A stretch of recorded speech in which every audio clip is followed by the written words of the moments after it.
Hello friends, എല്ലാവർക്കും നമ്മുടെ പുതിയൊരു വ്ളോഗിലേക്ക് വീണ്ടും സ്വാഗതം.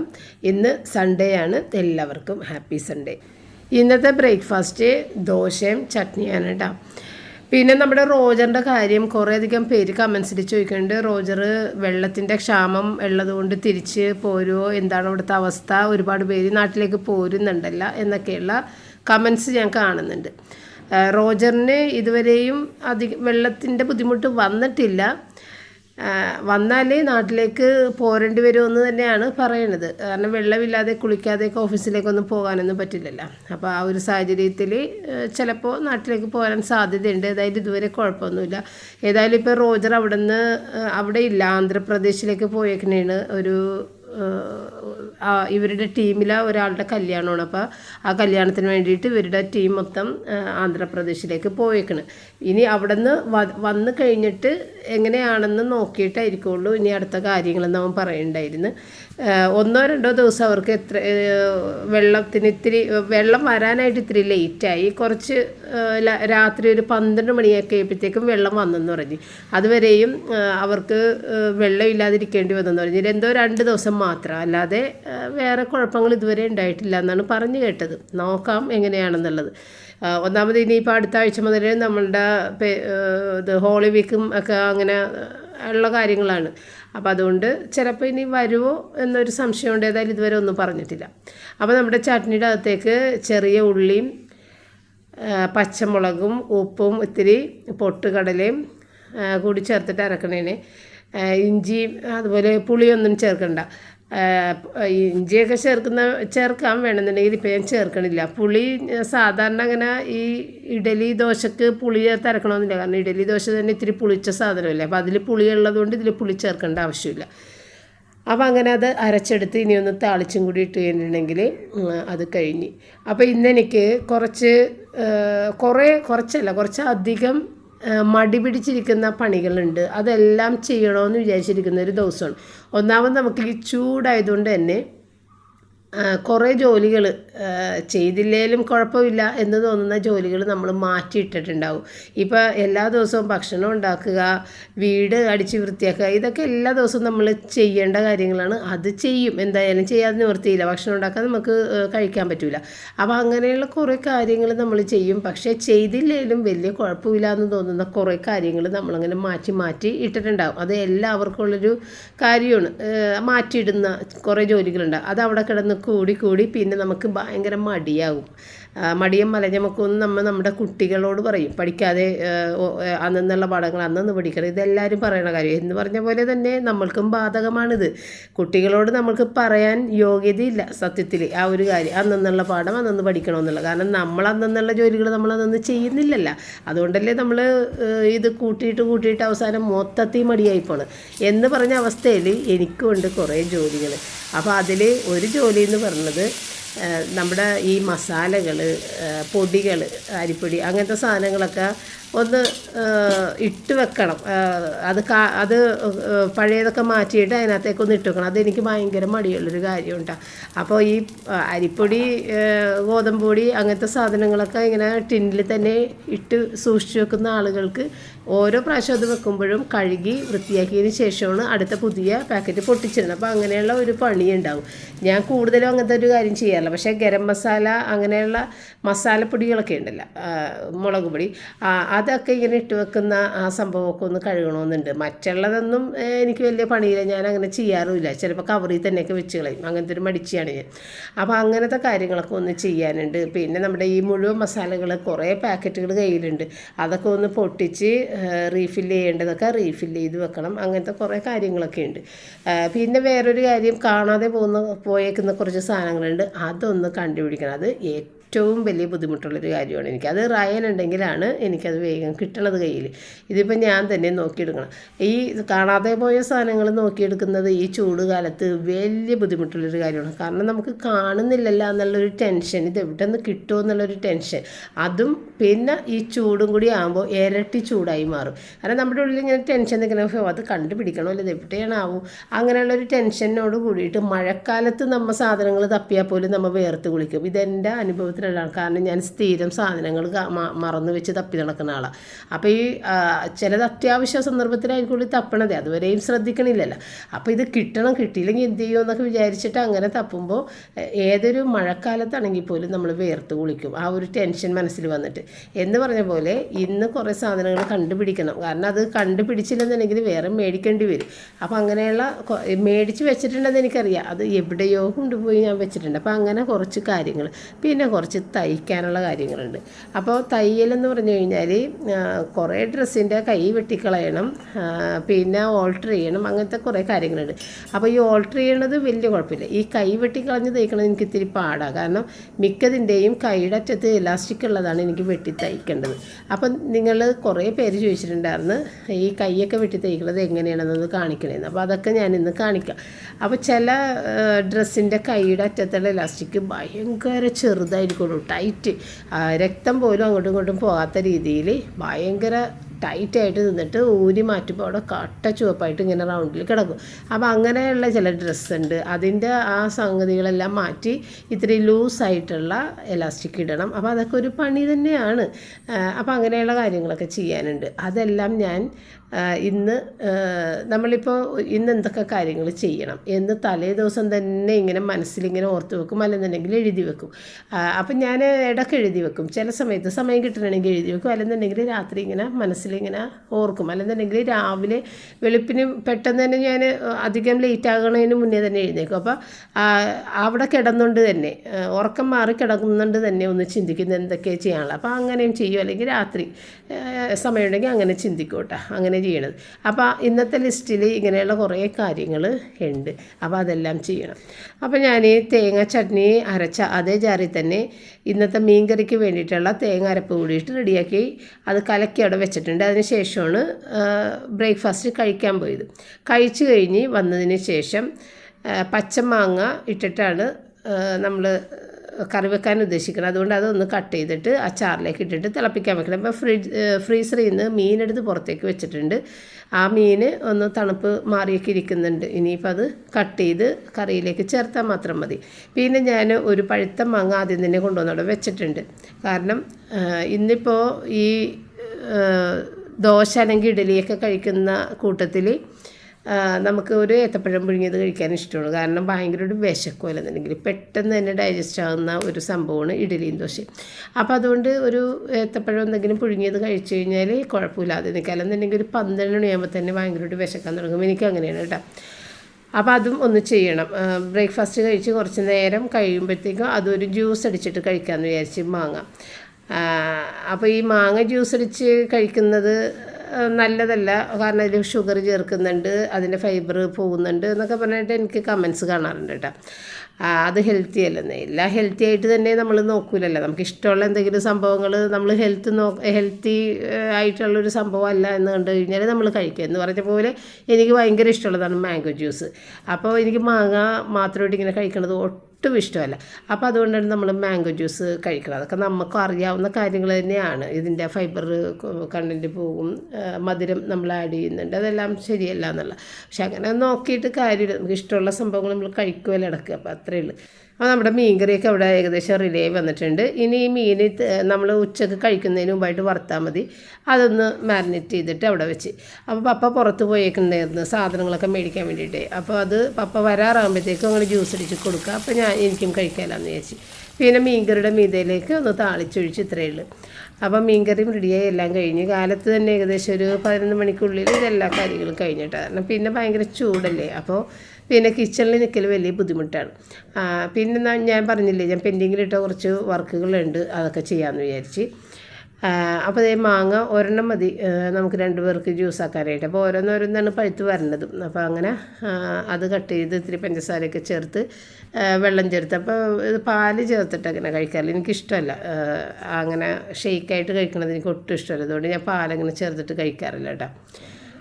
പിന്നെ നമ്മൾ ആദ്യം ഐസ് ഇടരുത്, പഞ്ചസാര മാത്രം ഇട്ടിട്ട് ഇത്തിരി വെള്ളം ഒഴിച്ചിട്ട് നന്നായിട്ട് അരഞ്ഞതിന് ശേഷം മാത്രം, പഞ്ചസാരയൊക്കെ ഒന്ന് മെൽറ്റായതിന് ശേഷം മാത്രം ഐസ് ക്യൂബ് ഇട്ടിട്ട്. അല്ലെന്നുണ്ടെങ്കിൽ ഐസ് വെള്ളം ഇടാം, പക്ഷേ ഐസ് ക്യൂബ് ഇടണമെങ്കിൽ അധികം വെള്ളം കൂടി പോകില്ല, അല്ലെങ്കിൽ ഭയങ്കരമായിട്ട് ലൂസായി പോകും. പിന്നെ ഇന്ന് എനിക്ക് വേറൊരു കാര്യം കൂടി ചെയ്യണമെന്ന് വിചാരിച്ചിട്ടുണ്ട്. നമ്മുടെ ചുവരുകളുണ്ടല്ലോ, മതിലെന്ന് പറയുമ്പോൾ ബൗണ്ടറി വാളാണെന്ന് നിങ്ങൾ വിചാരിക്കുമല്ലേ. കാരണം ഞങ്ങളുടെ വീട്ടിലൊക്കെ മതിലെന്ന് തന്നെയാണ് ബൗണ്ടറി വാളിനെയും എല്ലാത്തിനെയും പറയണത് കേട്ടോ. അപ്പോൾ ചുവരെന്ന് പറയാം നിങ്ങൾക്ക് മനസ്സിലാൻ വേണ്ടിയിട്ട്. അപ്പോൾ ചുവരുകൾ ക്ലീൻ ചെയ്യാൻ വേണ്ടിയിട്ട് ഞാനൊരു സൊല്യൂഷൻ ഉണ്ടാക്കണേനെ. ബേക്കിംഗ് സോഡയും ഡിഷ് വാഷ് ലിക്വിഡും വിനാഗിരിയും ചൂടുവെള്ളവും. അപ്പോൾ ഇത്രയും സാധനങ്ങൾ ചേർത്തൊന്ന് മിക്സ് ചെയ്തിട്ട് അതിൽ തുണി മുക്കിയിട്ട് പതിയെ നമ്മുടെ സ്വിച്ച് ബോർഡിൻ്റെ അരികിലും അങ്ങനെ കുറേ സ്ഥലങ്ങളിൽ നമ്മൾ പിടിച്ച് അഴുക്കായെന്ന് തോന്നുന്ന സ്ഥലങ്ങളിലെല്ലാം ഒന്ന് ക്ലീൻ ചെയ്തിടാമെന്ന് വിചാരിച്ചു. ഏതായാലും ഈസ്റ്ററൊക്കെയല്ലേ പറഞ്ഞത്. ഈ പെയിൻറ്റിങ് വൈറ്റ് വാഷ് എന്നൊക്കെ പറഞ്ഞത് നിസ്സാര ചിലവുള്ള കാര്യമല്ല. ലക്ഷക്കണക്കിന് രൂപ വരും നമ്മുടെ അത്രയുള്ളൊരു വീടിൻ്റെ പെയിൻറ്റിങ് കാര്യങ്ങളൊക്കെ എപ്പോഴും ചെയ്യുക എന്ന് പറഞ്ഞു കഴിഞ്ഞാൽ. അപ്പോൾ നമുക്ക് അത്യാവശ്യം വീട്ടമ്മമാർക്ക് ചെയ്യാൻ പറ്റിയ ഒരു കാര്യമാണ് അഴുക്ക് കൂടുതലുള്ള സ്ഥലങ്ങളിൽ ഒന്ന് ക്ലീൻ ചെയ്യുക എന്നുള്ളത്. അപ്പോൾ ഇത് കണ്ട ഇതുപോലെ എല്ലാവരുടെയും വീട്ടിൽ സ്വിച്ച് ബോർഡിൻ്റെ ചുറ്റും ഇതുപോലെ അഴുക്കുണ്ടാകും. കുട്ടികളുടെ വീട്ടിലാണെങ്കിൽ ഇവിടെ കട്ട പോലെ ഇരിക്കും. കാരണം കുട്ടികൾ ഒട്ടും ശ്രദ്ധിക്കില്ല, കൈ അഴുക്കുക എന്തോ ഒന്നും ശ്രദ്ധിക്കില്ല, വേഗം വന്നിട്ട് സ്വിച്ചൊക്കെ ഇടും. അപ്പോൾ ഈ ഒരു ഭാഗത്ത് നന്നായിട്ട് അഴുക്കാണ്. അപ്പോൾ ഇത് വളരെ പെട്ടെന്ന് അഴുക്ക് പോകുന്ന ഒരു സൊല്യൂഷനാണ് കേട്ടോ. നിങ്ങൾ ട്രൈ ചെയ്ത് നോക്കിയോ. പിന്നെ അധികം കാഴ്ചപ്പാടില്ലാത്ത സ്ഥലത്ത് ആദ്യം നിങ്ങളൊന്ന് ടെസ്റ്റ് ചെയ്ത് നോക്കണം കേട്ടോ. കാരണം നിങ്ങളുടെ ചുവരിലടിച്ചിരിക്കുന്ന പെയിൻറ്റുകളുടെ കാര്യങ്ങൾ എനിക്കറിയാൻ പറ്റില്ല, എൻ്റേത് മാത്രമേ എനിക്കറിയാൻ പാടുള്ളൂ. അപ്പോൾ അത് പെട്ടെന്ന് പോയി കളർ അവിടുത്തെ പോയി കഴിഞ്ഞിട്ടുണ്ടെങ്കിൽ നിങ്ങൾ ഭർത്താക്കന്മാരുടെ വഴക്ക് കേൾക്കേണ്ടി വരും. അപ്പോൾ അത് പ്രത്യേകം എൻ്റെ ഒരു റിക്വസ്റ്റാണ്. ഞാൻ കാരണം നിങ്ങൾ വഴക്ക് കേൾക്കരുത്. ഒട്ടും ശ്രദ്ധിക്കപ്പെടാത്തൊരു സ്ഥലത്ത് നിങ്ങൾ ഈ സൊല്യൂഷൻ ആദ്യം ഒന്ന് പുരട്ടിയിട്ട് ഒന്ന് ക്ലീൻ ചെയ്ത് നോക്കുക. കളർ പോകുന്നില്ലെങ്കിൽ മാത്രം മെയിനായിട്ടുള്ള സ്ഥലങ്ങളിൽ നിങ്ങൾ ഇതുപോലെ ക്ലീൻ ചെയ്തെടുക്കുക കേട്ടോ. അപ്പോൾ നമ്മളുടെ ചുവരുകൾ മൊത്തത്തിൽ നമ്മൾക്കിങ്ങനെ ക്ലീൻ ചെയ്തെടുക്കാൻ പറ്റും. അപ്പോൾ അത് ഇതുപോലെ തുണി വെച്ചിട്ട് ക്ലീൻ ചെയ്യുക ബുദ്ധിമുട്ടാണ്. കൈ വെച്ചിട്ട് ഇങ്ങനെ ഇത്തിരി ആയിട്ട് ഇങ്ങനെ ക്ലീൻ ചെയ്യുക ബുദ്ധിമുട്ടാണ്. അപ്പോൾ അതിന് വേണ്ടിയിട്ട് വേറൊരു മാർഗവും കൂടി പറയാം. നിങ്ങളുടെ സ്പിൻ മോപ്പ് ഉണ്ടല്ലോ, സ്പിൻ മോപ്പ് നല്ല ഒരു പുതിയ ഹെഡ് പിടിപ്പിക്കുക, വെള്ള ആയിട്ടുള്ളത്. നിങ്ങൾ തറ തുടക്കുന്ന മോപ്പ് ഹെഡ് മാറ്റിയിട്ട് പുതിയൊരു മോപ്പ് ഹെഡ് വെച്ചതിന് ശേഷം അതിൽ മുക്കിയിട്ട് നമുക്ക് നല്ല ഉയരത്തിൽ വരെ ഈ ചുവരുകൾ ക്ലീൻ ചെയ്തെടുക്കുക കേട്ടോ. ഈസി ആയിട്ട് ചെയ്യാം, നല്ലതായിട്ട് ക്ലീൻ ആക്കുകയും ചെയ്യും കേട്ടോ. അപ്പോൾ ക്ലീൻ ചെയ്യുന്നതിന് മുമ്പ് തന്നെ ഒന്ന് ബ്രഷ് ചെയ്ത് മതിലുമെന്ന് ഈ ഇങ്ങനെ ചെറിയ മാറാമ്പൽ പോലെ ഇങ്ങനെ പൊടിയായിട്ട് പിടിച്ചേക്കില്ലേ, അതൊന്ന് കളഞ്ഞിട്ട് ക്ലീൻ ചെയ്യുക കേട്ടോ. അപ്പോൾ കുറേ എളുപ്പത്തിൽ ക്ലീൻ ആകും. അപ്പോൾ എൻ്റെ ഈ തൂണുകളുണ്ടല്ലോ, 2 പില്ലർ, ഈ നമ്മുടെ വീടിൻ്റെ അകത്തുള്ള പില്ലറാണ് അത്. അപ്പോൾ അത് ആർച്ച് എന്ന് പറയില്ല ആ സംഭവത്തിൻ്റെ. അപ്പോൾ അതിൻ്റെ അവിടെ സ്റ്റെപ്പ് പോലെ ഇങ്ങനെ ഈ ഗ്രൂസ് ഇതുപോലെ ഉണ്ട്. അപ്പോൾ അത് ഇപ്പം ഞാൻ പറഞ്ഞ പോലെ ഒന്നും ക്ലീൻ ചെയ്യാൻ പറ്റില്ല. ഇതുപോലെ തന്നെ തുണി മുക്കി തുടക്കണം, അല്ലാതെ നമുക്ക് മോപ്പ് ഹെഡ് വെച്ചൊന്നും ക്ലീൻ ചെയ്യാൻ പറ്റില്ല. അപ്പോൾ അങ്ങനെയുള്ള സ്ഥലങ്ങളിൽ നമ്മൾ ഇതുപോലെ തുടക്കാം കേട്ടോ. അല്ലാതെ ചുവര് മൊത്തത്തിൽ തുടക്കുമ്പോൾ മോപ്പ് ഹെഡ് യൂസ് ചെയ്യുക. എന്തെങ്കിലും രീതിയിലുള്ള നിങ്ങളുടെ ഏതാണ് മോപ്പെന്ന് വെച്ചാൽ അത് അങ്ങനെ യൂസ് ചെയ്യുക കേട്ടോ. അപ്പം ഞാനത് ചെയ്യണതും കാണിക്കുന്നുണ്ട്. അപ്പോൾ അത് നല്ല ക്ലീനായിട്ട് നല്ല പെട്ടെന്ന് തന്നെ അഴുക്കൊക്കെ പോയി വന്നിട്ടാണ് നല്ലതായിട്ട് തന്നെ ക്ലീനായി. അപ്പോൾ പപ്പക്കും ഭയങ്കര ഒരു ഇതായി, അത് നന്നായിട്ട് ക്ലീൻ ആയിട്ടുണ്ടല്ലോ എന്ന് പറഞ്ഞു. അങ്ങനെ പപ്പ ഇതേ പുറത്ത് പോയിട്ട് വന്നതാണ് കേട്ടോ. അപ്പോൾ അങ്ങനെ ഞാൻ പപ്പയുടെ അടുത്ത് ഇങ്ങനെ കാണിച്ചു കൊടുക്കണമായിരുന്നു, ഇത് നല്ലതായിട്ട് തന്നെ ക്ലീൻ ആകുന്നുണ്ട് കേട്ടോ എന്ന് പറഞ്ഞിട്ട് അങ്ങനെ കാണിച്ചു കൊടുത്തപ്പോഴത്തേക്കും പപ്പക്കും നന്നായിട്ട് ഇഷ്ടപ്പെട്ടു. അപ്പോൾ ഇതായിരുന്നു എൻ്റെ ഇന്ന് ഞാൻ ലിസ്റ്റ് ചെയ്ത് വെച്ചിരുന്നൊരു ഒരു കാര്യം ഇതായിരുന്നു, ഇതൊക്കെ ഒന്ന് ക്ലീൻ ചെയ്യുക എന്നുള്ളത്. ഇനി കേട്ടോ എല്ലാം കൂടി ചെയ്യാൻ പറ്റില്ല. ഞാൻ ഒരു കുറച്ച് അത്യാവശ്യ കാര്യങ്ങൾ ചെയ്തിട്ടുണ്ട്. ഇനിയും കുറേയും കൂടി എല്ലാ റൂംസും ചെയ്ത് തീർന്നിട്ടില്ല, അതൊക്കെ ചെയ്യണം സാവധാനം. അപ്പം നമ്മൾ വീട്ടമ്മമാർ വിചാരിച്ചാൽ തന്നെ ഈ അഴുക്കുകളൊക്കെ പോയിട്ട് ഒരു നല്ല വൃത്തിക്ക് കിടക്കും. അപ്പോൾ അത് വീണ്ടും പെയിൻറ്റ് ചെയ്യണം എന്നുള്ള ഒരു ഇത് വരില്ല ഇങ്ങനെ ഇടയ്ക്ക് ക്ലീൻ ചെയ്ത് കഴിഞ്ഞിട്ടുണ്ടെങ്കിൽ. അപ്പം ഞങ്ങളുടെ വീടിൻ്റെ അടുത്തേ ഒരു പെയിൻറ്റുകൾ നടത്തുന്ന ഒരാളുണ്ടേ. അപ്പോൾ അയാൾ പറയണത് ഈ കൊറോണ കാലം തുടങ്ങിയതിന് ശേഷം പിന്നെ പെയിൻറ്റിന് ചിലവേ ഉണ്ടായിട്ടില്ലെന്നാണ് പറഞ്ഞത്. കാരണം എല്ലാവർക്കും ബുദ്ധിമുട്ട് കാലമാണ് ഇപ്പോൾ ഈ നടന്നുകൊണ്ടിരിക്കുന്നത്. അതുകൊണ്ട് തന്നെ പെയിൻറ്റിങ് ഒന്നും ആരും ചെയ്യുന്നില്ല, പെയിൻറ്റിനൊന്നും ഒരു ചിലവുമില്ലെന്നാണ് പറയണത്. ഇതാണ് പ്രശ്നം, കയ്യിൽ പൈസ എന്ന് പറയുന്നത് ആർക്കും തന്നെ ഇല്ല. അപ്പോൾ ഒരുപാട് ലക്ഷക്കണക്കിന് രൂപയൊക്കെ മുടക്കിയിട്ട് നമ്മൾ പെയിൻ്റ് അടിക്കുക എന്ന് പറയുന്നത് വലിയ ഒരു വൻ ചിലവാണ് ഇപ്പോൾ. അതുകൊണ്ട് തന്നെ എല്ലാവരും പല പല മാർഗ്ഗങ്ങൾ നോക്കുന്നുണ്ട് വീട് വൃത്തിയാക്കി ഇടാൻ വേണ്ടിയിട്ട്. അപ്പോൾ അതുകൊണ്ടും കൂടിയാണ് ഞാനിത് നിങ്ങളെ കാണിക്കുന്നത്. അപ്പോൾ എൻ്റെ കയ്യിൽ ഈ ഒരു സ്പ്രേ മോപ്പ് ഉണ്ട്. അപ്പോൾ അത് കണ്ട, അത് നിങ്ങൾ ഇത് കാണുമ്പോൾ തന്നെ മനസ്സിലാണില്ലേ, പെട്ടെന്ന് അഴുക്ക് പോകണ കണ്ട. ആ തുടച്ച ഭാഗത്തുള്ള കളറും അപ്പുറത്തെ കളറും തമ്മിൽ നല്ല വ്യത്യാസമില്ല. അപ്പോൾ ഇതിൻ്റെ അകത്ത് ഞാൻ ഈ സൊല്യൂഷൻ നിറച്ചേക്കണേ, എന്നിട്ട് സ്പ്രേ ചെയ്ത് തുടക്കണേ. അപ്പോൾ നിങ്ങൾക്ക് അപ്പോൾ ഈ നേരത്തെ കാണിച്ചു തന്നിട്ടുണ്ടല്ലോ ഞാൻ എൻ്റെ കയ്യിലുള്ള ഈ സ്പ്രേ മോപ്പ്, അതിൻ്റെ ആ ഹാൻഡിൽ പിടിച്ചിട്ട് നമ്മളിങ്ങനെ വലിക്കുമ്പോൾ അതിനകത്തുനിന്ന് സ്പ്രേ ചെയ്യും. ആ ബോട്ടിലിൽ നിന്ന് സ്പ്രേ വരും. അപ്പം നമുക്ക് ഇത് വൃത്തിയായിട്ട് ഓരോരോ സ്ഥലങ്ങൾ തുടച്ചെടുക്കാം. ഇത് കണ്ടില്ലേ, എവിടെ വേണമെന്നുണ്ടെങ്കിലും ക്ലീനായിട്ട് തുടക്കാം, നല്ല പൊക്കത്ത് വരെ തുടക്കാം കേട്ടോ. അപ്പോൾ നിങ്ങളുടെ കയ്യിൽ ഈ സ്പ്രേ മോപ്പ് വേണമെന്നില്ല, അതാണ് ഞാൻ പറഞ്ഞത്. സ്പിൻ മോപ്പ് മതി. സ്പിൻ മോപ്പിൻ്റെ ഹെഡ് മാറ്റണം, മോപ്പ് ഹെഡ് മാറ്റി പുതിയതാക്കിയിട്ട് തുടക്കുക. ഇനി അതുമില്ലാത്തവർക്ക് തുണി വെച്ച് തന്നെ സ്റ്റൂളൊക്കെ ഇട്ട് കയറിയിട്ട് മുകളിലോട്ടൊക്കെ കൈയൊക്കെ എത്തിച്ചിട്ടൊക്കെ തുടച്ചെടുക്കാം കേട്ടോ. നല്ല ക്ലീനായിട്ടിരിക്കട്ടെ. ഇത് കഴിയാൻ നേരത്ത് ഉണങ്ങി കഴിയുമ്പോഴത്തേക്കും നല്ല വെളുപ്പായിട്ടിരിക്കും. അപ്പം ഞാൻ ഒന്നുകൂടി ഓർമ്മിപ്പിക്കുന്നത്, ഇത് നിങ്ങൾ ആദ്യം തന്നെ ഈ സൊല്യൂഷൻ എടുത്തിട്ട് നിങ്ങളുടേതായ ചുവരുകളിൽ എല്ലാവരും കാണുന്ന രീതിയിലുള്ള സ്ഥലത്ത് അപ്ലൈ ചെയ്യരുത്. ഇനി അവിടുത്തെ കളറ് പോയാൽ എനിക്ക് ഒന്നും പറയാൻ പറ്റില്ല, കാരണം എൻ്റെത് അങ്ങനെ പോകുന്ന ഇതല്ല. അതുകൊണ്ട് എനിക്ക് ധൈര്യമായിട്ട് ചെയ്യാം. അപ്പോൾ അത് നോക്കിയിട്ട് വേണം കേട്ടോ നിങ്ങൾ ചെയ്യാനായിട്ട്. എവിടെയെങ്കിലും ഒന്ന് നിങ്ങൾ ടെസ്റ്റ് ചെയ്യുക, എന്നിട്ട് മാത്രം ചെയ്യുക കേട്ടോ. അപ്പോൾ അതെല്ലാം കഴിഞ്ഞിട്ടാണ് പിന്നെ വന്ന് ഞാൻ മീൻ വറുക്കാൻ വെച്ചത്. കാരണം മീൻ വറുക്കാനായിട്ട് ആ കഴിക്കുന്ന സമയത്ത് ഉണ്ടാക്കിയാൽ മതിയല്ല.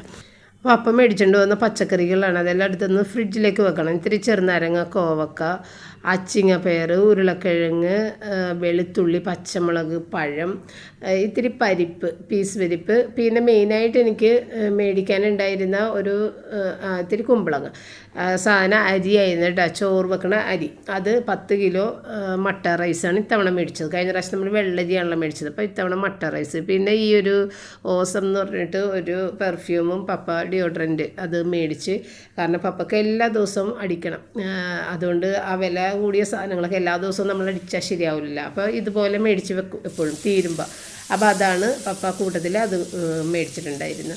അപ്പം മീനൊക്കെ വറുത്ത് വെച്ച് എങ്കിലും ഭക്ഷണം കഴിക്കാനുള്ള നേരമായിട്ട് റൂബിനെയുമായിട്ട് കുറച്ച് നേരം അവിടെ റെസ്റ്റ് ചെയ്തിട്ടാ. റൂബിക്ക് ഭയങ്കര ഹാപ്പിയായിട്ട് ഞാനിങ്ങനെ ചെന്ന് കിടക്കും. ഇപ്പോൾ ചൂടായതുകൊണ്ട് തന്നെ ഇങ്ങനെ കട്ടിലിൽ കിടക്കൽ കുറവാണ് കേട്ടോ.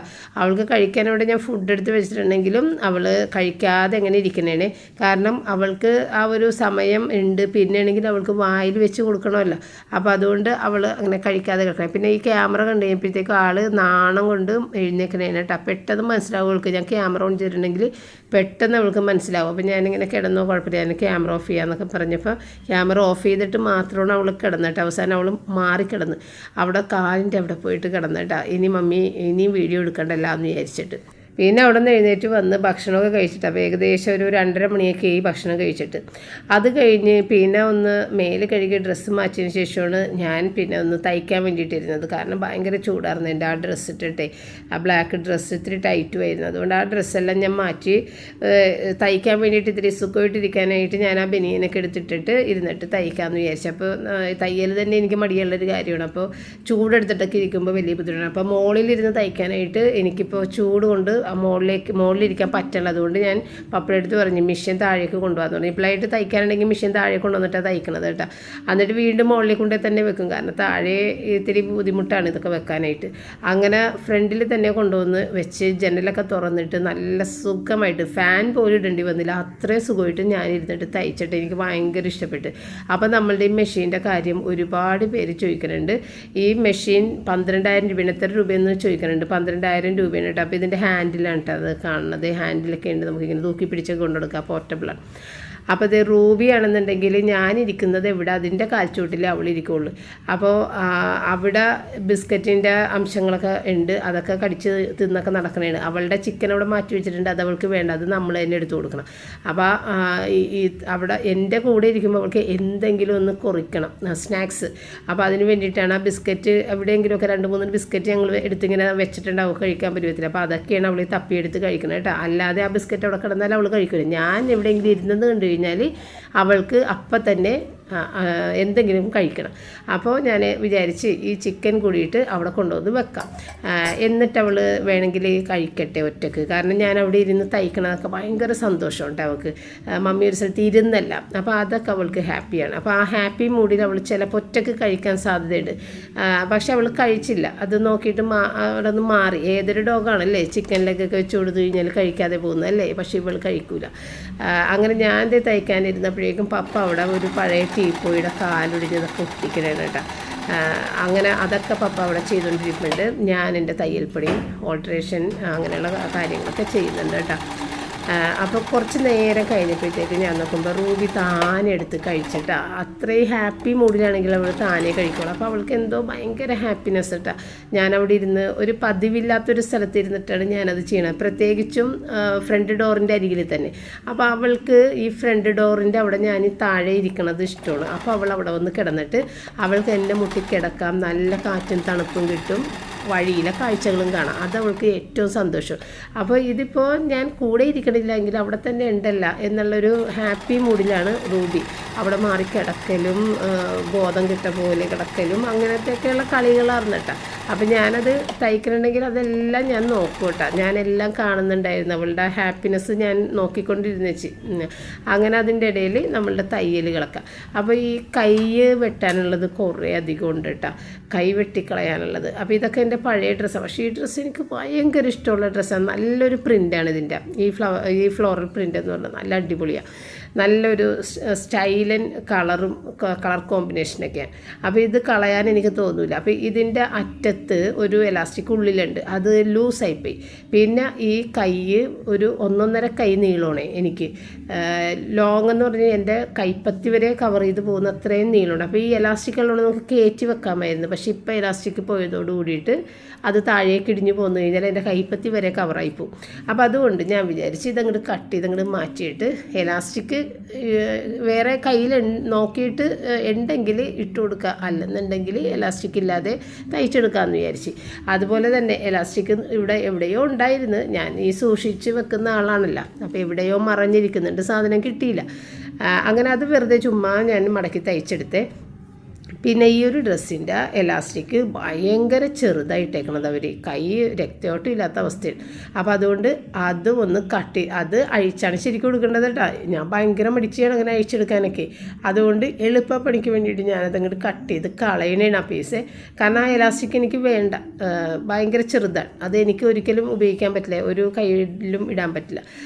അപ്പോൾ ഇത്രയും വീതിയുള്ളൊരു കൈയാണ് കേട്ടോ, നല്ല വലിയ കൈയാണ്. അപ്പോൾ എലാസ്റ്റിക്കൊക്കെ ഇടുമ്പോൾ നല്ല ചുരുങ്ങിയിരിക്കണതാണ്.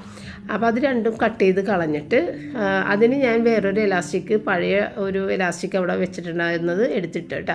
പിന്നെ ഈ ഒരു ഡ്രസ്സ് 1.5 കൈ തന്നെയാണ് ഇതിൻ്റെതും, ഭയങ്കര ലെങ്ത്തുള്ള കൈയാണ്. അപ്പോൾ അത് കുറേ അധികം കട്ട് ചെയ്ത് കളയണം. ഇതൊക്കെ കുറേ അധികം നാളായിട്ട് ചെയ്യണമെന്ന് വിചാരിച്ചിരുന്ന കേട്ടോ. അപ്പോൾ അതിൻ്റെ അടിയിലെ എലാസ്റ്റിക് അഴിച്ചെടുത്തിട്ട് വീണ്ടും ഇതിൽ പിടിപ്പിക്കാമെന്ന് എനിക്കറിയാം. പിന്നെ ഇതൊരു സ്ലീവ്സാണ്. ബെൽ സ്ലീവ്സിൻ്റെ ഈ അടിവശത്ത് കുറച്ചും കൂടി കട്ട് ചെയ്ത് അങ്ങോട്ട് കളഞ്ഞാൽ നമ്മൾ ജോലി ചെയ്യുന്ന സമയത്തൊക്കെ അതിൻ്റെ അകത്ത് കിടന്ന് ഇഴയാതിരിക്കും. അപ്പോൾ അതിന് വേണ്ടിയിട്ട് അതും ഒന്ന് കട്ട് ചെയ്ത് കളഞ്ഞ്. ഈ പച്ച ഡ്രസ്സ് എനിക്ക് ഭയങ്കര ഇഷ്ടമുള്ള ഡ്രസ്സാണ്. അപ്പോൾ അതുകൊണ്ട് അത് വീണ്ടും ഒന്ന് തയ്ച്ച് റെഡിയാക്കിയൊക്കെ വെക്കണേണ്. അപ്പോൾ കൈയൊന്ന് ലെങ്ത്തൊക്കെ കുറഞ്ഞ് ബെല്ലൊക്കെ എടുത്ത് കളഞ്ഞാൽ നമുക്ക് ഇത്തിരി കിച്ചണിലൊക്കെ ഇടുമ്പോൾ കുഴപ്പമില്ല. അപ്പോൾ അതിന് വേണ്ടിയിട്ട് അത്. അപ്പോൾ ഇതുമേൽ ഒരുപാട് സ്റ്റിച്ചുകളുണ്ട്. നമ്മളുടെ അറ്റത്ത് ഉരുട്ടി തയ്ക്കുന്നതും പിന്നെ എന്തെന്നാ പറഞ്ഞത്, ഇൻ്റർലോക്ക് അങ്ങനത്തെ തയ്യലുകളൊക്കെ ഇല്ലേ, പിന്നെ 6 ആഗ് പോലത്തെ തയ്യൽ, അങ്ങനെ 14 സ്റ്റിച്ച് ഇതേൽ ചെയ്യാൻ പറ്റും കേട്ടോ. അപ്പോൾ അതൊന്നും ഞാൻ ചെയ്യാറില്ല. അതൊക്കെ നമുക്ക് ഈ നോബ് തിരിച്ചാൽ മാത്രം മതി, വേറെ ഒരു ബുദ്ധിമുട്ടില്ല. നോബ് തിരിക്കുമ്പോൾ നമുക്ക് ഈ സാരിയുടെ കറ്റ ഇങ്ങനെ ഉരുട്ടി തയ്ക്കൂലേ, ആ സംഭവങ്ങളൊക്കെ അത് നേരത്തെ തയ്ച്ച് കാണിച്ചിട്ടുണ്ട്. ഇപ്പോൾ ഏതായാലും ഞാൻ അങ്ങനെയൊന്നും തയ്ക്കാൻ നിൽക്കണില്ല, വെറുതെ സാധാരണ തയ്യലാണ് തയ്ക്കണത് കേട്ടോ. അങ്ങനെയൊക്കെ തയ്ക്കുമ്പോഴത്തേക്കുള്ളൊരു പ്രത്യേകത എന്ന് വെച്ച് കഴിഞ്ഞാൽ ഒരുപാട് നൂല് വേണം. എനിക്കാണെന്നുണ്ടെങ്കിൽ നൂല് മാറ്റാനൊക്കെ മടിയാണ്. ആ ഒരു കാര്യം കൂടി ഉണ്ട് കേട്ടോ. ഞാൻ മൊത്തത്തിൽ മടിച്ചഴിങ്ങനെയുള്ള കാര്യത്തിന്. ഈ മെഷീനൊക്കെ തയ്യൽ അറിയാവുന്നവരുടെ കയ്യിൽ കിട്ടിയാൽ അവർ എന്തെല്ലാം ചെയ്യുമായിരുന്നു എന്ന് ഞാൻ ചിന്തിക്കാറുണ്ട്. ഏതായാലും ഇപ്പോൾ എൻ്റെ പോലത്തെ ഒരു പൊട്ടയുടെ കയ്യിലാണ് ഈ സാധനം കിട്ടിയേക്കണത്. എനിക്ക് ചവിട്ടി തയ്ക്കാൻ മടിയായതുകൊണ്ടും പിന്നെ ഒരു ഹൈടെക് മെഷീൻ എന്ന് പറയുമ്പോൾ കാണാനും ഒക്കെ ഒരു ഭംഗിയല്ലേ എന്ന് വിചാരിച്ചിട്ട് മാത്രമാണ് ഞാനിത് മേടിച്ചേക്കണത്. അപ്പോൾ അത് അറ്റങ്ങളെല്ലാം തയ്ച്ചിട്ടാണ്, എല്ലാ കൈയറ്റങ്ങളും തയ്ച്ചെടുത്ത് ഒരു ചെറിയൊരു ഗ്യാപ്പ് തയ്ക്കാതെ നമ്മൾ ഇട്ടേക്കണേ. എന്നിട്ട് ഈ എലാസ്റ്റിക് ഇതുമേന്ന് തന്നെ അഴിച്ചെടുത്താറുണ്ട്. വെട്ടിക്കളഞ്ഞ പീസില്ലേ, അതിൻ്റെ അറ്റത്തെ എലാസ്റ്റിക് ഉണ്ടല്ലോ, ആ എലാസ്റ്റിക് ഞാൻ അഴിച്ചെടുത്തിട്ടാണ് ഇതിൻ്റെ അകത്തേക്ക് കയറ്റി കൊടുക്കണം. അപ്പോൾ അത് നമ്മൾക്കൊരു പിന്ന് കിടക്കാൻ പറ്റിയ വലുപ്പത്തിൽ നമ്മൾ മടക്കി തയ്ച്ചതിന് ശേഷം, പിന്നെ തയ്യൽക്കാർ ഇത് ഇലാസ്റ്റിക് ഉള്ളിൽ വെച്ചിട്ട് തന്നെ 2 മടക്ക് വെച്ചിട്ട് അങ്ങോട്ട് തയ്ക്കണതൊക്കെ ഞാൻ കാണാറുണ്ട്. അതൊന്നും എനിക്ക് ചെയ്യാൻ പറ്റില്ല, ഒരു എക്സ്പീരിയൻസും ഇല്ല എനിക്ക് തയ്യലിനെ കുറിച്ച്. ഇതുപോലെ എന്തെങ്കിലുമൊക്കെ മെഷീനിൽ ചെയ്യും, അത്രയേ ഉള്ളൂ. എന്നിട്ട് ഇതിൻ്റെ അറ്റം 2 കൂടി ചേർത്തിട്ട് മെഷീനിലും വേണമെന്നുണ്ടെങ്കിൽ അടിക്കാം, അല്ലെങ്കിൽ കൈ കൊണ്ട് തുന്നാം. അപ്പം ഞാൻ എൻ്റെ മെഷീനൊരു പണി കൊടുക്കണ്ടല്ലോ എന്ന് വെച്ച് ഞാൻ കൈ വെച്ച് തന്നെ തുന്നണത്. തുന്നിക്കഴിഞ്ഞിട്ട് പിന്നെ അതിൻ്റെ ഉള്ളിലേക്ക് ആയതിനു ശേഷം നമുക്ക് ആ ഓപ്പൺ ചെയ്തിട്ടേക്കുന്ന ആ ഭാഗം ഒന്ന് ഹെമ്മിങ് ചെയ്ത് കൊടുക്കല, അല്ലെന്നുണ്ടെങ്കിൽ മെഷീനിൽ തയ്ക്കുകയോ ചെയ്യുക. അതോടുകൂടി നമ്മുടെ കൈക്ക് നീളവും കുറഞ്ഞ് കൈയുടെ അറ്റത്ത് എലാസ്റ്റിക് പോയി. അപ്പോൾ ഇതുപോലെ തന്നെ ആ പച്ചയുടെയും കൂടിയിട്ട് ചെയ്യണം. പച്ചയല്ല, നീല ഡ്രസ്സല്ലേ, പച്ചയെന്ന് നീലയെന്നും പറയാം. ആ നീല ഡ്രസ്സിൻ്റെയും കൂടി ഇതുപോലെ കൈയുടെ അറ്റത്ത് ചെയ്യണം. പിന്നെ ഞാൻ പറഞ്ഞില്ലേ എനിക്കിഷ്ടപ്പെട്ട ആ ബ്ലാക്കും, പിന്നെ ബ്ലാക്ക് അല്ല, അത് ഡാർക്ക് ബ്ലൂ ആണ്, ഡാർക്ക് ബ്ലൂവും വെള്ള ഓഫ് വൈറ്റ് ഫ്ലവേഴ്സും കൂടിയുള്ള അത് ഞാൻ മടക്കി തയ്ച്ച് ഒതുക്കി തയ്ച്ച്, അത്ര തന്നെ. എലാസ്റ്റിക് ഇല്ലായിരുന്നിടാനായിട്ട്. ഇനി എലാസ്റ്റിക് കിട്ടുമ്പോൾ വേണമെന്നുണ്ടെങ്കിൽ ഇട്ട് കൊടുക്കാമെന്ന് വിചാരിച്ച്. അപ്പോൾ ഇത്രയും കാര്യങ്ങളാണ് ചെയ്യാനുള്ളത് കൈയുടെ അറ്റത്ത്. അപ്പം ഞാനിത് ഈ സ്റ്റിച്ച് നമ്മുടെ ജോയിൻ്റ് വരുന്ന അടിവശം കാണാത്ത ആ വശത്താണ് ഞാൻ ഓപ്പണിങ് ഇട്ട് കൊടുത്തിട്ടുണ്ടാകുന്നത്. അതുകൊണ്ട് അത് വലിയ കുഴപ്പമില്ലാതിരിക്കും കേട്ടോ. കൈയുടെ അടിവശത്തല്ലേ, അപ്പോൾ ഫ്രണ്ട് വശം മുഴുവൻ നല്ല ഫിനിഷിങ്ങോട് കൂടി തന്നെ ഇരിക്കും. ഇത്രയല്ല കേട്ടോ നമ്മുടെ കൈയുടെ സ്റ്റിച്ചിങ് പരിപാടി കഴിഞ്ഞ് എലാസ്റ്റിക് അകത്തായിട്ടുണ്ട്. അപ്പോൾ നിങ്ങൾക്ക് ഇതുപോലെയുള്ള കൊച്ചു കൊച്ചു കാര്യങ്ങളൊക്കെ തയ്യൽ പണി അറിയാൻ പാടില്ലെന്നുണ്ടെങ്കിലും ചെയ്യാൻ സാധിക്കും. പിന്നെ നിങ്ങൾ ഈ മെഷീൻ മേടിക്കാനൊക്കെ താല്പര്യമുണ്ടെന്നൊക്കെ ഓരോരുത്തർ കമൻസിൽ എഴുതിയിട്ടുണ്ടായിരുന്നു. അപ്പോൾ ഈ മെഷീൻ മേടിക്കുമ്പോൾ നിങ്ങൾ കടയിൽ ചെന്നിട്ട് ചോദിക്കുമ്പോൾ അവരതിൻ്റെ പറ്റാത്ത കാര്യങ്ങളൊക്കെ പറഞ്ഞുതരും, അതിലെന്തൊക്കെ ചെയ്യാൻ പറ്റില്ല എന്നുള്ളത്. അപ്പോൾ ഞാനന്ന് ചോദിച്ചിട്ടുണ്ടായിരുന്നു, ജീൻസ് തയ്ക്കാൻ പറ്റുമോ എന്ന് ചോദിച്ചിട്ടുണ്ടായിരുന്നു. അപ്പോൾ അവർ പറഞ്ഞു ജീൻസ് തയ്ക്കാൻ പറ്റില്ല. അപ്പോൾ അവരൊരിക്കലും ഈ മെഷീൻ എടുക്കാൻ എന്നെ പ്രോത്സാഹിപ്പിച്ചില്ല കടക്കാരൻ. അയാൾ കുറച്ച് ആത്മാർത്ഥതയുള്ളൊരു മനുഷ്യനായിരുന്നു. അപ്പോൾ അയാൾ പറഞ്ഞ് ഈ മെഷീൻ എടുത്തു കഴിഞ്ഞാൽ നിങ്ങൾക്ക് ഒരുപാട് നാൾ അങ്ങനെ യൂസ് ചെയ്യാനൊന്നും പറ്റില്ല. നമ്മളുടെ ആ പണ്ടത്തെ മെഷീനാണ്, ആ ബേസിക് മെഷീൻ, അതിൽ വേണമെന്നുണ്ടെങ്കിൽ നമുക്ക് മറ്റേ ഈ മെഷീൻ ഇതെൻ്റെ കയ്യിലുണ്ട്, ഇതിലും തയ്ക്കാം കേട്ടോ. ഇതിൽ നമുക്ക് ജീൻസാ എന്ത് കട്ടിയുള്ളത് വേണമെന്നുണ്ടെങ്കിലും നമുക്ക് തയ്ച്ചെടുക്കാം കേട്ടോ. അപ്പോൾ ഈ മെഷീൻ എടുക്കാനാണ് ആ പുള്ളി എൻ്റെ അടുത്ത് പറഞ്ഞത്. ഈ മെഷീനാണ് ലോങ് ലാസ്റ്റ് ചെയ്യുന്നതും സ്ട്രോങ്ങും ആണ് ഈ മെഷീൻ, നിങ്ങൾ അതെടുത്താൽ മതി. അപ്പോൾ ഞാൻ പറഞ്ഞു അതൊരെണ്ണം എൻ്റെ കയ്യിലുണ്ട്, അതുകൊണ്ട് അത് തന്നെ എനിക്ക് വേണ്ടാന്ന് പറഞ്ഞു കഴിഞ്ഞപ്പോഴത്തേക്കും അയാൾ ഇന്ന് ഇതെടുത്തോ എന്ന് പറഞ്ഞ എടുത്ത മെഷീനാണിത്. 14 സ്റ്റിച്ച് ഇതൊക്കെയാണ് കേട്ടോ ഇതിൻ്റെ. ഈ ഒരു മെഷീനിൽ എന്തൊക്കെയുണ്ടെന്ന് ഇതിനകത്ത് മൊത്തം ഞാൻ കാണിക്കാം. കാരണം എനിക്ക് തയ്ച്ച് കാണിക്കാനാ ഒന്നും എനിക്ക് വലിയ പിടുത്തമില്ല, അതുകൊണ്ടാണ് ഞാനിങ്ങനെ കാണിക്കുന്നത് കേട്ടോ. അപ്പം മറ്റേ ഇപ്പം നമ്മളുടെ ആ ബേസിക് മെഷീൻ ഉണ്ടല്ലോ, ആ മെഷീൻ്റെ അകത്ത് നമുക്ക് മോട്ടർ വെച്ച് തരുമവർ. അതിനധികം ചിലവൊന്നുമില്ല, ഒരു 1000 രൂപയൊക്കെ എക്സ്ട്രാ ആകുള്ളൂ. അപ്പോൾ നിങ്ങൾക്ക് ചവിട്ടാതെ തയ്ക്കാമെന്നാണ് ആ പുള്ളി എൻ്റെ അടുത്ത് പറഞ്ഞത്. പക്ഷേ അവനെ എനിക്ക് വേണ്ട ഇനി ആ മെഷീൻ, അത് പറഞ്ഞാൽ വീട്ടിലുണ്ടല്ലോ, അത് തന്നെ ഒരെണ്ണം കൂടി മേടിക്കേണ്ട കാര്യമില്ല. പിന്നെ അതിന് മോട്ടർ വെച്ച് കഴിഞ്ഞാൽ എനിക്ക് ആ മെഷീൻ കാണുമ്പോൾ ഒരു ലുക്കില്ല, ഇതാവുമ്പോൾ നല്ലൊരു അടിപൊളി ലുക്കൊക്കെ അല്ലേ എന്ന് വിചാരിച്ചാണ് ഈ ഹൈടെക് മെഷീൻ ഞാൻ മേടിക്കാമെന്ന് വിചാരിച്ചത്. അപ്പോൾ ഇതൊക്കെയാണ് ഇതിലുള്ളത്. അപ്പോൾ നിങ്ങൾ തയ്യൽ അറിയാവുന്ന ആളുകൾക്ക് ഇതൊക്കെ കണ്ടാൽ മനസ്സിലാവും, എനിക്ക് വലിയ മനസ്സിലാവും. അപ്പോൾ ഈ ബട്ടൺ ഹോളും പിടിപ്പിക്കുന്ന സംഭവങ്ങളൊക്കെ ഉണ്ട് കേട്ടോ. കറക്റ്റായിട്ട് പിടിപ്പിക്കാം, ബട്ടൺ ഹോള് എംബ്രോയ്ഡറി ചെയ്യാം, ഒരുപാട് കാര്യങ്ങൾ ഇതിൽ ചെയ്യാം കേട്ടോ. അതിനൊക്കെ വേറെ എന്തൊക്കെയോ സാധനങ്ങൾ എനിക്ക് തന്നിട്ടുണ്ട്, അതൊക്കെ അതിനകത്തേക്ക് കയറ്റി പിടിപ്പിക്കണം. അതൊന്നും ഞാൻ ചെയ്യൂല, എനിക്ക് ചെയ്യാൻ അറിയാനും പാടില്ല. പിന്നെ ഇത് ബാക്കിലേക്ക് തയ്ക്കാനുള്ള ഒരു നോബാണ് കേട്ടത്, അതിൽ നമ്മൾ പ്രസ് ചെയ്ത് കഴിഞ്ഞിട്ടുണ്ടെങ്കിൽ മുന്നോട്ടും പിന്നോട്ടും നമുക്ക് തയ്ക്കാൻ പറ്റും കേട്ടോ. പിന്നെ ഇതേ ഈ കാണുന്ന സ്റ്റിച്ചുകളൊക്കെയാണ് ഞാൻ പറഞ്ഞ 14 സ്റ്റിച്ചുകൾ. പിന്നെ അതുപോലെ ആ ഒരു ബട്ടൺ ഹോളിൻ്റെ സാധനമൊക്കെയാണ് കാണിച്ചേക്കുന്നത് കേട്ടോ. പിന്നെ ഈ മെഷീൻ്റെ നമ്മൾ തയ്ക്കാൻ തുടങ്ങുമ്പോൾ ബാക്കിലൊരു സ്വിച്ച് ഓൺ ചെയ്യണം. ഓൺ ചെയ്യുമ്പോൾ ആ ഒരു ലൈറ്റ് കത്തും. അതിനുശേഷമാണ് നമുക്ക് തയ്ക്കാൻ സാധിക്കുന്നത്. അപ്പോൾ ആ ലൈറ്റ് അങ്ങനെ കത്തിക്കിടക്കുന്നത് കൊണ്ട് തന്നെ ഈ മെഷീൻ ഓണാണെന്ന് നമുക്ക് മനസ്സിലാവും. ഇനി അഥവാ ലൈറ്റ് ഇല്ലയെന്നുണ്ടെങ്കിൽ മെഷീൻ ഓണാണോ അല്ലേന്നറിയാതെ അതിൻ്റെ ആ ചവിട്ടുന്ന സാധനത്തിലേക്ക് കുട്ടികൾ വന്ന് ചവിട്ടുകയോ അല്ലെങ്കിൽ എന്തെങ്കിലും ഒരു അബദ്ധത്തിൽ നമ്മളുടെ കാലിൽ തന്നെ കൊണ്ടുപോയിട്ട് അത് പെട്ടെന്ന് തന്നെ മെഷീൻ വർക്ക് ചെയ്യാൻ തുടങ്ങും. അപ്പോൾ അത് അപകടം വരുത്തി വെക്കുന്നൊരു കാര്യമാണ്. അപ്പോൾ അതുകൊണ്ട് ആ ബൾബ് ഫ്യൂസായി പോയാൽ പെട്ടെന്ന് തന്നെ നമ്മൾ ആ ബൾബ് മാറ്റിയിടേണ്ടത് അത്യാവശ്യമാണ്. അപ്പോൾ ഇതുപോലെ ഒരുപാട് ടൈപ്പ് മെഷീനുകളുടെ ഒരു കാറ്റലോഗ് എനിക്ക് തന്നിട്ടുണ്ടായിരുന്നു കേട്ടോ. അപ്പോൾ അതിൽ ഈ ജീൻസ് തയ്ക്കുന്നതും എംബ്രോയ്ഡറി തയ്ക്കുന്നതും കമ്പ്യൂട്ടറൈസ്ഡ് സെറ്റ് ചെയ്ത് കഴിഞ്ഞ് എംബ്രോയ്ഡറി തയ്ക്കുന്ന അങ്ങനെയുള്ളതും എല്ലാം ആയിട്ടുള്ള മെഷീനുകളുണ്ട് കേട്ടോ. അപ്പോൾ അത് ഞാൻ ചുമ്മാ ഒന്ന് നിങ്ങളിങ്ങനെ കാണിച്ചാണ്. ഒരുപാട് ടൈപ്പ് മെഷീൻ ഈ ഉഷയുടെ അതിൽ ഉണ്ട്. അതിൽ ഏറ്റവും ബേസിക് ആയിട്ടുള്ളൊരു സംഭവമാണ് ഞാൻ എടുത്തത്. അപ്പോൾ എൻ്റെ മെഷീനിലുള്ള ഫീച്ചേഴ്സ് വെച്ചിട്ട് നമുക്ക് അത്യാവശ്യം പുറത്തിത്തിരി തയ്ച്ചൊക്കെ കൊടുക്കുന്ന വീട്ടമ്മമാരില്ല, അവർക്കൊക്കെ ഇത് ഉപയോഗിക്കാം കേട്ടോ, ഒരു കുഴപ്പമില്ല. പിന്നെ ഈ കട്ടിയുള്ള സാധനങ്ങൾ തയ്ക്കാൻ പറ്റൂലെന്ന് മാത്രം. അപ്പോൾ ആരോ ഒരാൾ കമൻറ്റ് ചെയ്തിട്ടുണ്ടായിരുന്നു ഇതിനകത്ത് കട്ടിയുള്ളത് തയ്ക്കാൻ പറ്റുമെന്ന്. പക്ഷേ പറ്റൂലെന്നാണ് മെഷീൻ മേടിച്ച് അവിടെ നിന്ന് തന്നെ അവർ പറഞ്ഞത്. അങ്ങനെയാണ് കേട്ടോ. അപ്പോൾ അതുപോലെ കൂടുതൽ വലിയ വലിയ ഫീച്ചേഴ്സുള്ള മെഷീനുകളാണ് ഇപ്പോൾ ഞാൻ ഈ തുടർന്ന് കാണിക്കുന്നത്. അപ്പോൾ ഒരുപാട് മെഷീനുകളുണ്ട്. അത് ഈ അവസാനം ആകുമ്പോഴത്തേക്ക് ലക്ഷക്കണക്കിന് ഇവിടെ മെഷീനാണ് കേട്ടോ ഇതൊക്കെ. ഞാനിപ്പോൾ മേടിച്ച 12,000 ആണെങ്കിൽ ഓരോ പേജ് മറിക്കും തോറും അതിൻ്റെ വില കൂടിയുള്ള മെഷീനുകളാണ് ഈ കാണിച്ചുകൊണ്ടിരിക്കുന്നത്. അപ്പോൾ ഇത് കണ്ട് ഇതൊക്കെ എംബ്രോയ്ഡറി നമ്മൾ അതിൽ കമ്പ്യൂട്ടർ പോലെ സെറ്റ് ചെയ്തൊക്കെ വെച്ചിട്ട് അതേ സെയിം ഒക്കെ തയ്ക്കണം എന്തൊക്കെയോ ആണ്. തയ്യക്കാർക്കൊക്കെ കാണുമ്പോഴത്തേക്കും മനസ്സിലാവും. അപ്പോൾ അതൊക്കെയാണ് ഈ കണ്ടുകൊണ്ടിരിക്കുന്ന സംഭവങ്ങൾ. അപ്പോൾ ഈ മെഷീനുകളെല്ലാം ഹൈടെക് മെഷീനുകളാണ്. അപ്പോൾ ഇത്രയേ ഉള്ളൂ മെഷീനെ കുറിച്ചുള്ള കാര്യങ്ങൾ. അപ്പോൾ നിങ്ങൾ കടയിൽ ചെന്ന് ചോദിക്കുക, നിങ്ങൾക്ക് ആവശ്യം ഉണ്ടെങ്കിലും മാത്രം എടുക്കുക കേട്ടോ. ഈ ജീൻസും കട്ടിയുള്ള സാധനങ്ങളൊന്നും ഇതിൽ തയ്ക്കാൻ പറ്റില്ല, അങ്ങനെ ഒരു കാര്യമുണ്ട്. പിന്നെ അടുത്ത പണിയായിരുന്നു ഈ കാണാതെ പോയ സാധനങ്ങളൊക്കെ കണ്ടുപിടിക്കുക, അതൊക്കെ പൊട്ടിച്ചിടേണ്ട സ്ഥലത്തൊക്കെ ഇടുക. അപ്പോൾ ഉലുവ കടുകെല്ലാം തീർന്നിട്ട് ഞാനത് എവിടെ വെച്ചെന്നറിയില്ല അത് നോക്കിയിരിക്കുന്നത്. അപ്പോൾ അതൊക്കെ കണ്ടുപിടിച്ചെടുത്ത് വെച്ച് മൈദപ്പൊടി പൊട്ടിച്ചിട്ട് പിന്നെ മസാല ബോക്സ് കഴുകി വൃത്തിയാക്കി ഇതല്ല കേട്ടോ മറ്റേത് സ്റ്റീലിൻ്റെ ഇതിൻ്റെ അകത്ത് ഫില്ല് ചെയ്യാനുള്ളത് ഫില്ല് ചെയ്ത്. അപ്പോൾ ഏലക്കയുടെ ഒരു പാക്കറ്റ് കാണാതെ പോയിട്ടുണ്ട്, അത് ഇതുവരെ കിട്ടിയില്ല. അതുകൊണ്ട് ഏലക്ക ഫില്ല് ചെയ്യാൻ പറ്റിയിട്ടില്ല. 2 പാക്കറ്റ് ഏലക്ക ഞാൻ മേടിച്ചു, പക്ഷേ ഒരു പാക്കറ്റ് കാണാനില്ല. അപ്പോൾ ആ ഏലക്ക നോക്കിയെടുത്തിട്ട് അതും കൂടി ഇട്ട് ഒന്ന് വെക്കണം. അതപ്പോൾ ഏലക്ക മാത്രമാണ് നമുക്ക് കാണാതെ പോയേക്കണത്, ബാക്കിയുള്ള സാധനങ്ങളെല്ലാം കണ്ടു കിട്ടിയിട്ടുണ്ട്. പിന്നെ ഇതാണ് ഞാൻ കഴുകിയെടുത്ത് വെച്ചത് കേട്ടോ. അപ്പോൾ അതിനകത്ത് ഫില്ല് ചെയ്യാനുള്ള കാര്യങ്ങളൊക്കെ ഫില്ല് ചെയ്ത് വെച്ചു. മുളക് പൊടി, മഞ്ഞൾപ്പൊടി, മല്ലിപ്പൊടിയാണ് എപ്പോഴും കൂടുതൽ വേണ്ട, അപ്പോൾ അത് ഫില്ല് ചെയ്ത് വെച്ചിട്ടുണ്ട്. പിന്നെ പെരുംജീരകത്തിൻ്റെയും ചെറുജീരകത്തിൻ്റെയും പൊടി അധികമില്ല, അത് അധികം ആവശ്യം വരില്ലല്ലോ. പിന്നെ ഗരം മസാല വേറെ ഞാൻ വെച്ചിട്ടുണ്ട്, കുറേ അധികം ഗരം മസാല പൊടിച്ച് വെച്ചിട്ടുണ്ട് ഞാൻ. ഇനിയെല്ലാം കഴിഞ്ഞ് അടുത്തൊരു പുതുമ ഞാൻ തുടങ്ങുന്നുണ്ട്. ഇത് കാണുമ്പോൾ നിങ്ങൾ ചിരിക്കരുത്, കാരണം ചേച്ചിക്ക് ഒരു സ്ഥലത്ത് നിൽക്കാൻ അറിയാൻ പാടില്ലല്ലോ എന്ന് നിങ്ങൾ വിചാരിക്കും. എൻ്റെ സ്വഭാവം അതാണ്, ഒരു സ്ഥലത്ത് ഉറച്ച് നിൽക്കില്ല, അവിടെ നിന്ന് ഇങ്ങനെ ചാടി മാറിക്കൊണ്ടിരിക്കും.